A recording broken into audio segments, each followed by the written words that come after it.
y'all, it's Dr. Ragan, and I'm back with another solo episode of CRxOWN Talks.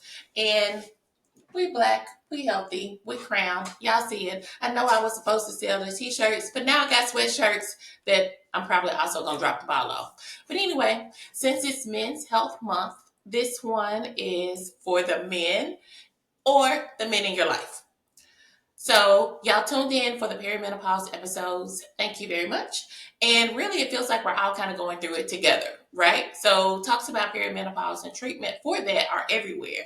But I kind of mentioned this a little bit in the episode, but men go through the change too. So today we're talking about andropause. Sometimes it's called male menopause. It's when the testosterone levels slowly dip, energy and moods kind of shift, and your motivation can feel kind of off. Sound familiar?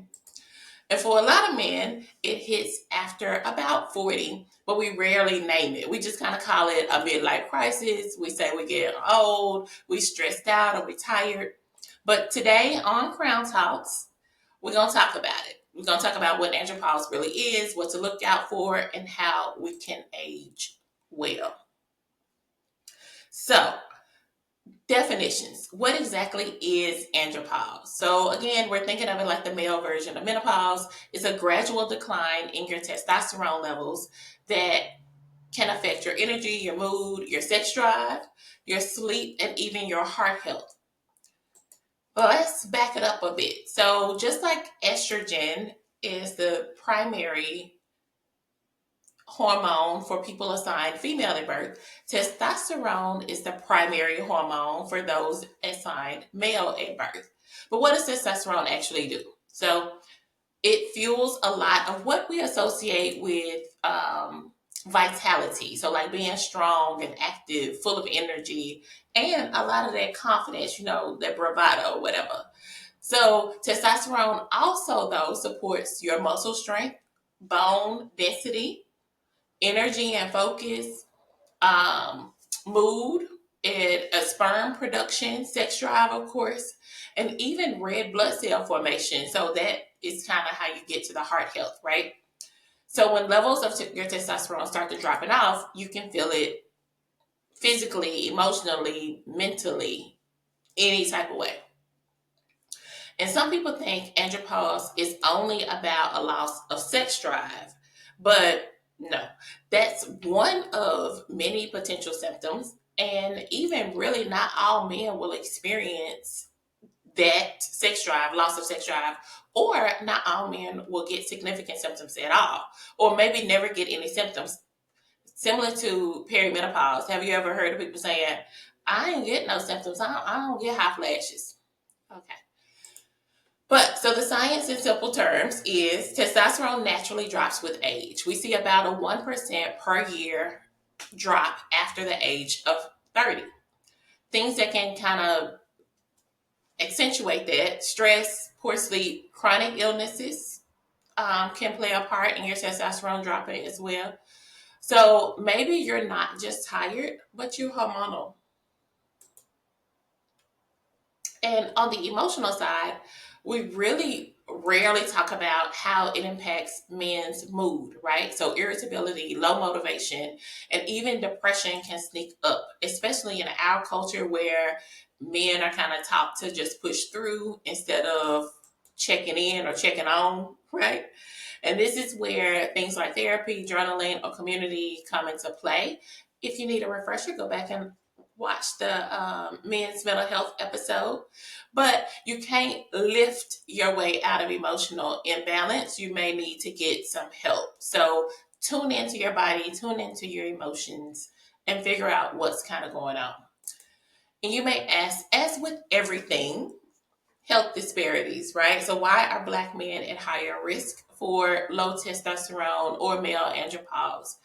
And primarily it's really related to the other health disparities that we suffer. Hypertension, diabetes, limited access to care, all can increase your both symptoms, but also the decrease in testosterone. And many Black men experience symptoms earlier in life than other groups, and often more severely.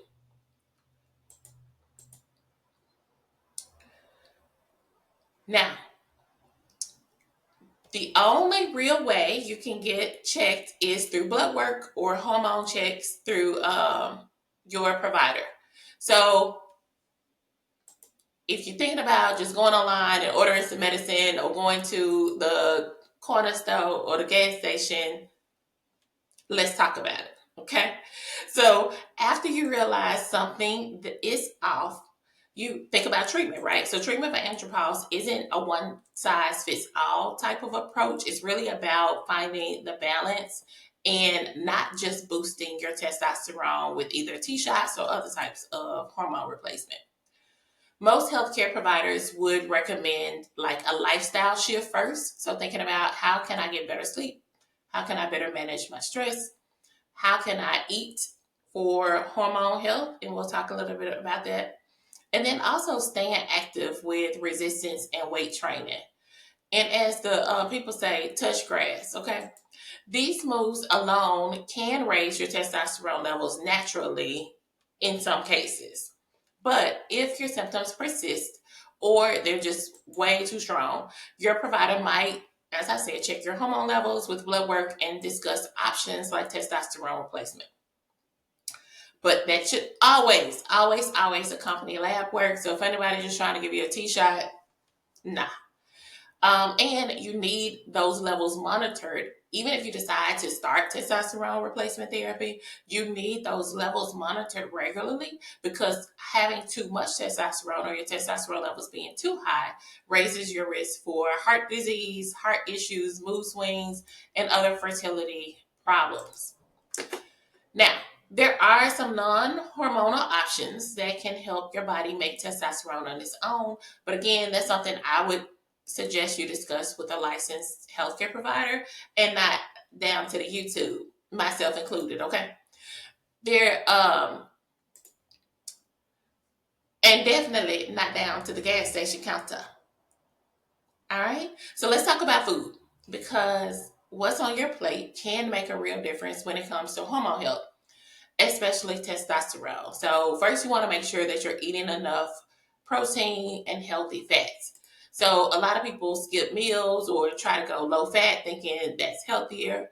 And in a lot of cases it is, but you need the amino acids, like which are the building blocks for energy and all and hormones through protein. So you can go for lean proteins like fish, chicken, eggs, beans. You can add in some healthy fats. So not all fats have to come from fried chicken. You can get healthy fats from avocados, olive oil, nuts, and different seeds. So I know a lot of times people make those smoothies and they add in different type of avocado or nuts, and that kind of boosts their healthy fats. And you also have to not fear cholesterol completely. You need some cholesterol because your body uses it to make these hormones. And then your certain vitamins and minerals may help keep your hormones balanced and your energy up. So you think about magnesium is really good for sleep, and you can get that from like spinach, almonds, black beans naturally. You can also do supplements, but there are natural, sources of magnesium. Vitamin D, touch grass. So getting outside, getting some sunshine. But also salmon has some vitamin D in it as well. And then think about cutting back on things that throw your hormones off. Too much sugar or refined carbs will spike your insulin and mess with your testosterone. Excess alcohol lowers testosterone levels and also disrupts your sleep. And then, of course, ultra processed foods, things we want to get away from anyway, but your body can't really turn processed foods into fuel or hormones, right? So we want to stay away from that. And then your fiber and gut helps, or your gut actually helps to regulate hormone levels. So you want to load up on veggies, fruits, whole grains, and making even just small changes, like instead of white bread, whole wheat bread, right? These things help support your digestion and detoxification, which helps your hormones stay regulated. And then you want to stay hydrated. So even a mild dehydration can raise your stress hormones like cortisol. So water really is your best friend. And most people will say drink up to half your body weight in water. I think that's something else you probably want to talk with your provider about how much water you want to drink, because in some cases, too much water is also an issue. And then you want to make sure you're eating regular meals. Don't skip breakfast and avoiding eating late at night. Your hormones really, really do like for you to have kind of a routine, how you're going to, what it can expect your body to do, and then it will do what it's supposed to do regularly too. And now, okay, let's get real. One thing that shows up with andropause is erectile dysfunction. So it's common, it's normal, and it's human. And it doesn't mean anything, right?